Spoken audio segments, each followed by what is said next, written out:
Bandits must go! Bandits must go! Bandits must go! Bandits must go! Bandits must go! Bandits must go! There is always a sudden increase of insecurity and terrorist attacks during every election period, and it has slowly become a normal occurrence in Nigeria. The kidnappings are going on. It's not that secure. Everybody's just trying to protect his or herself because of the government are not really taking it serious when it comes to the security level. Terrorism has plagued Nigeria for decades, leading to a steady decline of the country's economic and political growth. Over the years, the country has witnessed an alarming rise in terrorist activities, ranging from Boko Haram insurgency to acts of banditry and kidnapping.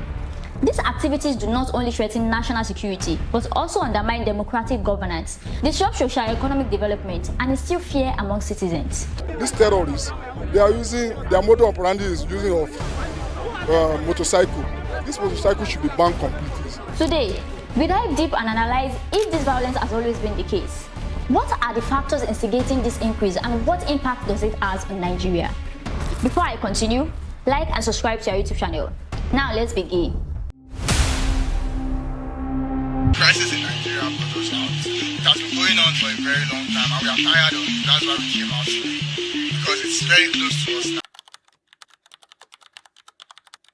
In the year 1965, Nigeria recorded the first election violence, which was termed Operation Wetie, in the western region of Nigeria, and ushered in the first military rule in January 1966, led by Major Kaduna Nzegu, in a quest to salvage the destruction that occurred in the western region. The military ended the First Republic of Nigeria. You will think that this coup meant a better Nigeria.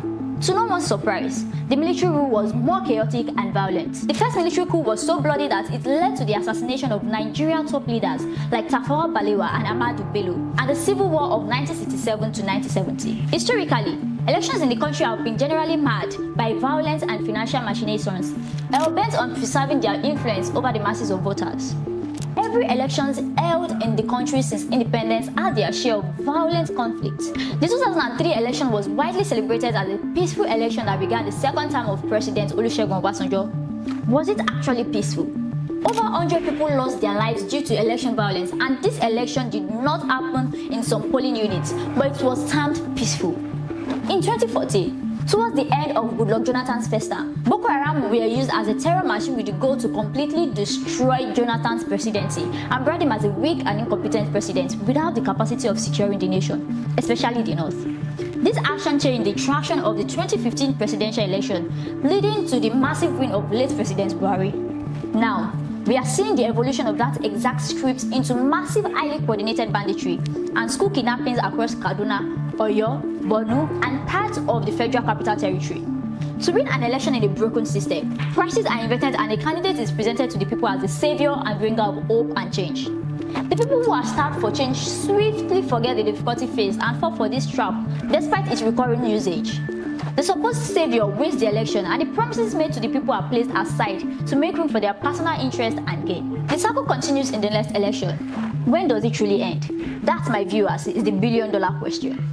There's people that are sponsoring them. Get them, fish out them, even though they are in heaven. Try and go heaven and fish out them. There is an adage that says, there is no smoke without fire. The increasing surge of terrorism is not without its causes. The greed of politicians in Nigeria has created forums where the needs of the citizens are secondary, and these politicians will go the extra mile to achieve their personal goal at the expense of the country. The failure of the government to address the needs of the people has led to the creation of militant factions who cause destruction in the name of fighting for their rights. Who suffers? You guessed right, the citizens. The several broken promises and need for survival has created a decaying society where successful criminals are praised and celebrated. Kaduna airport was attacked by bandits. Why is it like that, for God's sake? The Institute for Economics and Peace in 2024 reported that Nigeria is ranked 8th out of 163 countries on the issue of terrorism. It has also experienced 3 fatal terrorist attacks out of 20 recorded terrorist attacks in the world, leading to the displacement of about 3.34 million persons. Terrorism has been used as a means to disrupt electoral processes in Nigeria.